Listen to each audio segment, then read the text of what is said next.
مصائر الخلق وعواقب الأمر لم يولد سبحانه فيكون بالعز مشاركا ولم يلد فيكون مورثا هالكا لم يتقدمه وقت ولا زمان ولم يتاوره زيادة ولا نقصان جلت عظمته والصلاة والسلام على الأفضل العدد الرسول المسدد المصطفى الأمجد المحمود الأحمد أبي القاسم محمد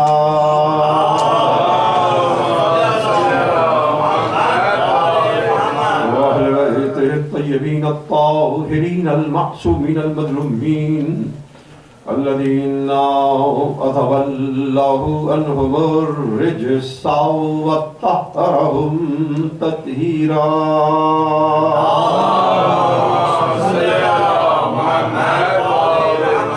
أما بعد فقد قال الله سبحانه وتعالى بسم الله الرحمن الرحيم هو الذي خلقكم من تراب ثم من نطفة ثم من علقة ثم يخرجكم طفلا صلوات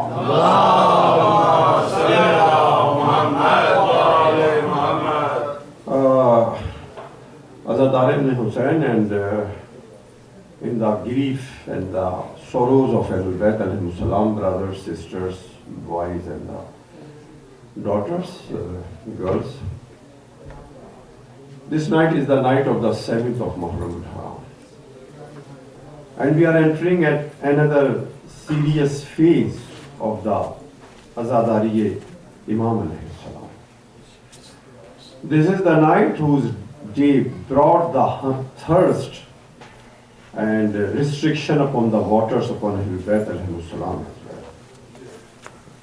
So we have to more serious to just avoid our jokes or the smilings and that kind of our attitude as well. And these dates of the Muharram, they are very amazing in this way that the first of Muharram, Allah responded the dua of Hazrat Zakaria alayhi salam and bestowed him, his son, Hazrat Zakaria alayhi salam.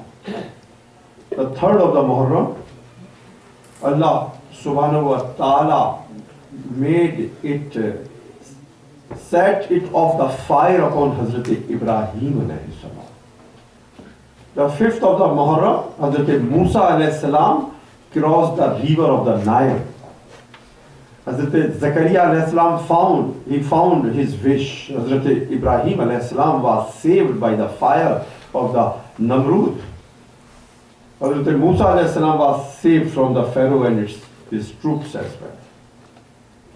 7th Muharramul Haram, Hazrat Yunus alayhi salam, he came out from the belly of the fish as well. He got also his safety and the salvation as well. And the 9th of the Muharramul Haram, that Allah subhanahu wa ta'ala gave the victory to the Talut upon the Jalut as well, but the 10th of the Muharramul Haram. All dates which I mentioned, Ambiya and the representative of Allah subhanahu wa ta'ala, they got some happiness, some response of the dua or safety, but the 10th of the Muharramul Haram, whole family of Batul, Ali, Rasul has been slaughtered upon the plain, thirsty dust of the Karbala. So we have to more serious about that, but with the continuation of my subjects of the both languages as well. And but now it will be more amount and some questions I will answer also, especially in the English for the youths and the youngsters about the history of the Karbala as well. And the translation of this verse is that Allah subhanahu wa ta'ala, huwa alladhi khalaqakum min turabin, he created from the dust, thumma min nutfatin, then he created from the spermatozoa, thumma min alaqatin, the last formation of the human being to come in this world, thumma yukhrijukum tifla. And then he came it out like a child. And that at that stage, at that stage he brought you in this world that you had no knowledge about how to survive your life as well. As yesterday I mentioned that the animals, the birds, other species other than human, they have that power, that capabilities. How much weaker and the vulnerable the human baby birth is, not of other species as well. Say salawat. Allahumma salli ala Muhammad wa ali Muhammad. Once more, salawat. Allahumma salli ala Muhammad wa ali Muhammad. But there are as I was quoting over there and yesterday that also he says about the old age that you came this world, you got for your strongest age of your life, puberty, adulthood, you became strong, powerful, knowledgeable, able. Summa radadnakum ila arzalil umr. And again we return you towards the most humiliest stage of the life, arzalul umr. Again, a person has grown, he is old, but he is just that much weak that he cannot do anything, activities of the life even. He cannot eat properly, he cannot hear properly, he cannot see properly, he cannot chew the food properly. Again, the same traces of the early childhood. It came in the later stage of the life. That's why Prophet of Islam, he used to ask a dua. Allahumma inni a'udhu bika min arzalil umr. Oh my Lord, I seek thy refuge from that age that makes a person disrespectful, disregarded, neglected, arzalil umr. That age which is the humiliated age. But there are two more du'as beside this dua. Allahumma inni a'udhu bika min arzalil umr. Wa min az-zawjati allati yashibuni qabla shabati. Oh my Lord, I ask thy refuge from that wife who she is causing my old age before by nature it is going to come to me. And a'udhu bika min waladin yakuna li rabba. Oh my Lord, I seek refuge from that children of spring, that they are going to behave me like that they are my Lord, they are my Rabb, they are my provider. So these are the truths and the realities as well. As I mentioned that at that stage, when parents, they are in need of you, your attention, your presence, your help, your support, never ever don't think that you are doing some favor with them. Actually, you are paying it back to them, whatever they did. Rabbir hamhuma kama rabbayani saghira. Allahumma salli ala Muhammad. And whatever you are going to pay it back, first they have done with you. So never ever you are going to pay with the justice as well. The first place, the people who did good with you, whether your friend, whether anybody, acquaintance, whether your parents, now you are returning that. That is not the replacement of that, not the compensation of that in the return if you are going to do that. Because they were doing without any intention, they were doing without any payment, return, they were not expecting anything. But you have to return, not in that fashion or the niyat or the intention that you are doing favor with them. That's why ask dua also for that Allah is going to support you. That's why in that Risalatul Hukuk, the book of the rights, I mentioned, that Imam mentioned about the parental rights, that you have to ask the dua before Allah subhanahu wa ta'ala. Oh my Lord, make me able and capable that I could do whatever my parents they did with me. Imam mentioned you cannot do compensation of their favors in your earlyhood until Allah subhanahu wa ta'ala is going to support you. until Allah subhanahu wa ta'ala is going to help you. Otherwise, you cannot do it likewise. Say salawat.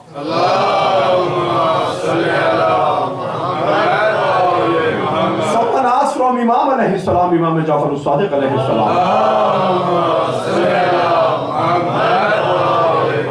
how come we can pay off our duties towards our parents?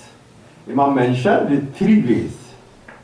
If they are slave, make them free if they are slaves.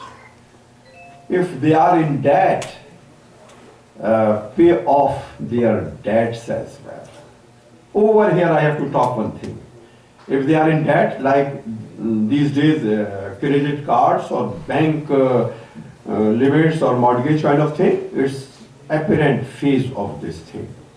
But actually if they are in debt and you have to pay it off, if they passed away and there were some periods due on them, if they passed away and there were some fasting upon them, whatever the wajibat unpaid by your parents, if you are going to pay them off, really you are going to compensate whatever they did with you in your early childhood.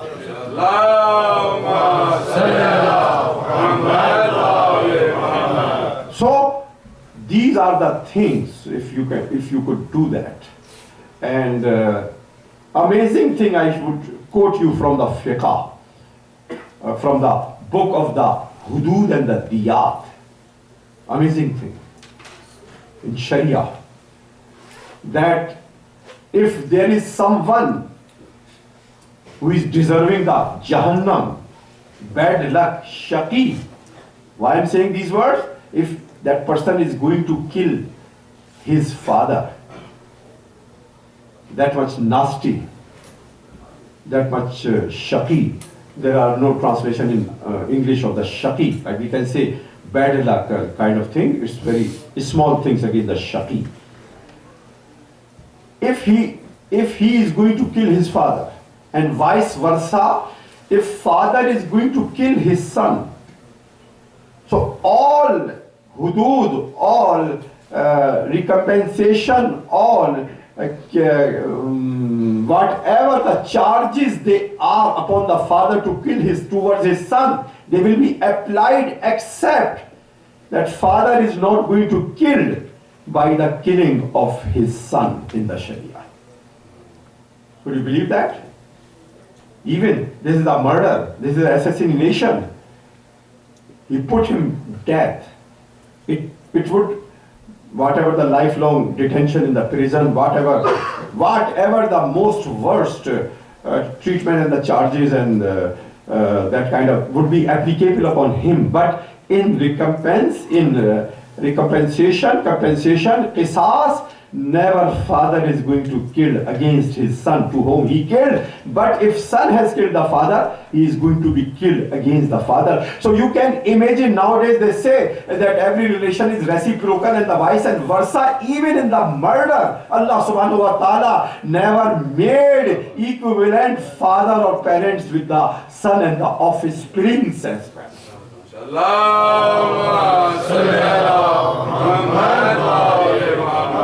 You can imagine that much respect for them, it is provided in the Sharia and the Islam for the parents as well. Someone asked Imam Jafar Sadiq alayhi salam,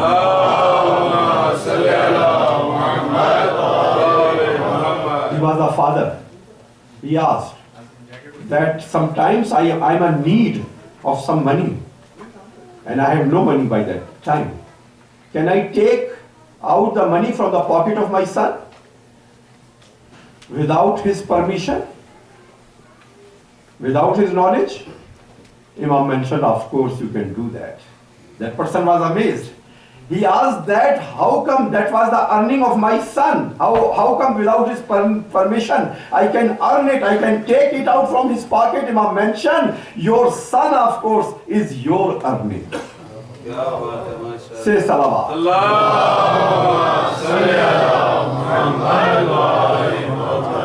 Say once more salawat. I know today today at the environment is the slowness. It is not your mood or anything. It is natural slowness of the Azadari and these days which are rising higher and higher towards the greatest tragedy. I can feel that and I can see that and I can also I can imagine whatever is happening, but I will go with my course of the lecture as well. In English, up to this point, today, youth and youthhood, and in the light of the Quran and Karbala, because today again, one of the youth, we are going to talk about that, Hazrat Qasim ibn Hassan alayhi salam.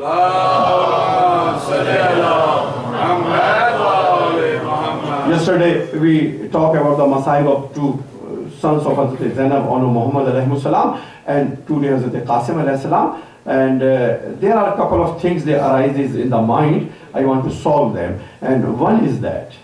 And it's also the question from the opposite side as well. That how come the history of the Karbala, it was survived in those devastating circumstances.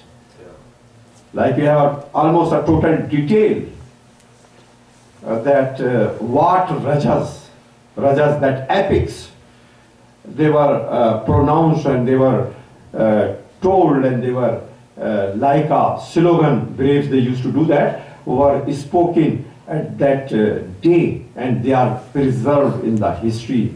And a special history of the Karbala, it is not just general history, that history of the Karbala is known as the Maqatil, the special history of the Karbala. And how come those du'as, those ayats, or dialogues among them, Shuhada-e Karbala, Imam's speeches, how they were recorded and how they were saved? This is a natural, intuitive question as well. So directly we have three sources of that, three resources. Very first resource is there was a Sahabi of Sayyidul Shuhada Husayn ibn Ali alayhi salam.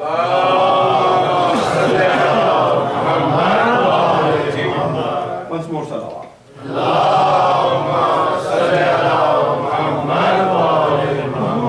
And his name is Abdullah ibn Zihake Mashriqi. He was accompanied with Imam alayhi salam. He was at the night of Shab-e Ashura. And when Imam made his famous speech of the night of the Ashura, which I will, inshallah, Shab-e Ashura, I will quote that in Arabic and its translation, its meanings as well. At that moment, Abdullah ibn Zihak Mashriqi, he stood up. And he mentioned, "O Mawla, O my master of my soul and my life. Certainly, like other your faithfuls, I want to sacrifice my life upon your feet until any scar is going to receive by you from your enemies. But the thing is, problem is that I am in debt. I had some loans. I'm in debt. Do I would sacrifice tomorrow with you, or do I survive and I try to survive my life to pay off my debt, because there is no property, there is no wealth behind me, there is no relative of me who is going to be responsible to pay it off my debt. So do I be sacrificed tomorrow with you in the day of the Ashura, or should I would be survive, try to save myself my life just for this niyyah that I have to pay my debt?" You can imagine what did Imam mention? One person for Husayn ibn Ali was equivalent to 2,000-3,000 as the numbers of the Yazidis troops were there. One person's loss. But Imam mentioned, he's establishing in that devastating circumstances the Islamic human rights. Say salawat.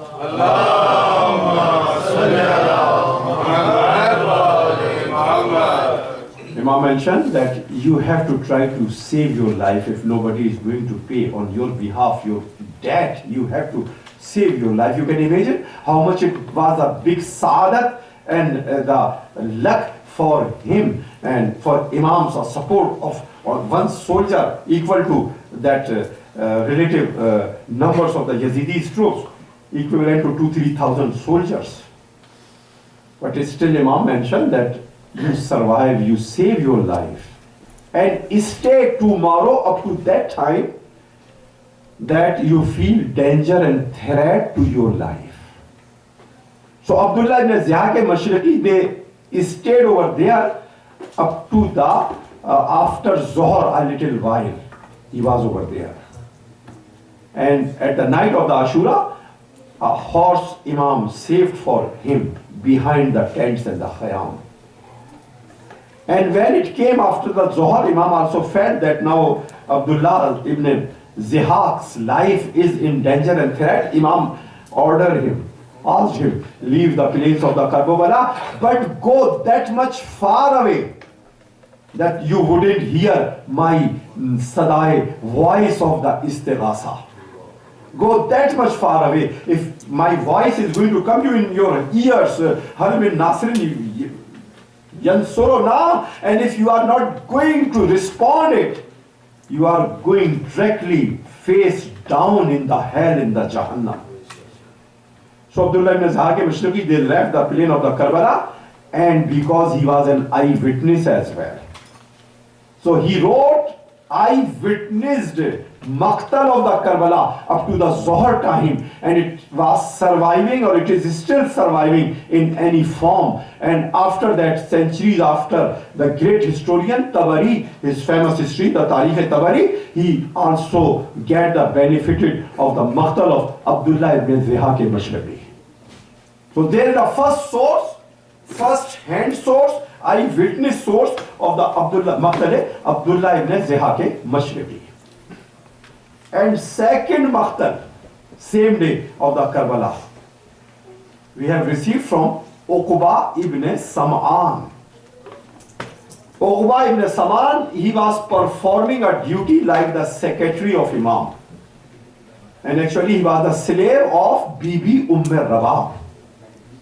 He was slave of Bibi Rabah, and he was accompanied from Medina. He was also in the Makkah. And whatever those thousands of the letters, they came in the Makkah from the Kufa, Abdullah ibn Uqba ibn Sam'an, he was taking care of those letters as well. And one time in the 9th of the Muharram, are you attentive to me?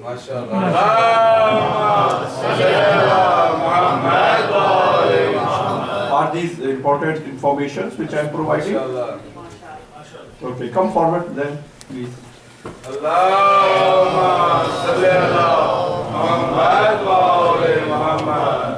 A little bit more hold his space. Second source is the Maqtal Uqba ibn Sam'an. All the day of the Ashura he was there. And there was the wisdom or the reason that Imam didn't ask him to go for the battle. And the big reason was that to save the history of the Karbala. And when after the Shahadat of Imam, they attacked and they charged upon the tents, and Shiv and his troop was going to kill Uqba ibn Sam'an. And there are very unknown reasons, or the mysterious reason, or the divine reason, that those people, they just let him go, and they didn't kill him, Uqba ibn Sam'an. The second Maqtal in the history of the Karbala is written by Uqba ibn Sam'an, Maqtal Uqba ibn Sam'an, which also is surviving, and after that the great historians later on, they also benefited with them. In my Pakistan library of Maqtal Abdullah ibn Zihaq al-Mashriqi, Maqtal Uqba ibn Sam'an, all they are surviving over there. And the third Maqtal, you know, a lot of riwayats, they come from his mouth, his narrations, Hamid ibn Muslim, who was in other camp. And a lot of his narration, whatever they were surviving, they are being written in the Maqtal of Sayyid Raziuddin ibn Taus al-Rahma, Al-Luhuf ala Maqtal al-Tufuf. It's one of the most authentic Maqtal of the Karbala as well. These three maqtals of the same day of the Ashura in the Karbala, and fourth maqtal very just after the Karbala, one of the Sahabi, Lut ibn Yahya Abu Mukhnif, he compiled that, and Maqtal Abu Mukhnif, he is also surviving over there. So there are four basic maqatil of the Karbala. No history is that much authentic that the same day the eyewitnesses, they are compiling as these four maqatil, at least three maqatil of the Karbala, they are surviving over there. So nobody can put the doubt, because the enemy of the Ahlul Bayt alayhi salam, who are the enemy of the zikr of the Karbala, they say that you have fabricated a lot, you have made a lot of things. No, we are providing that no history would be that much authentic. It has been written at the same day of the event as the events of the Karbala they are. Allama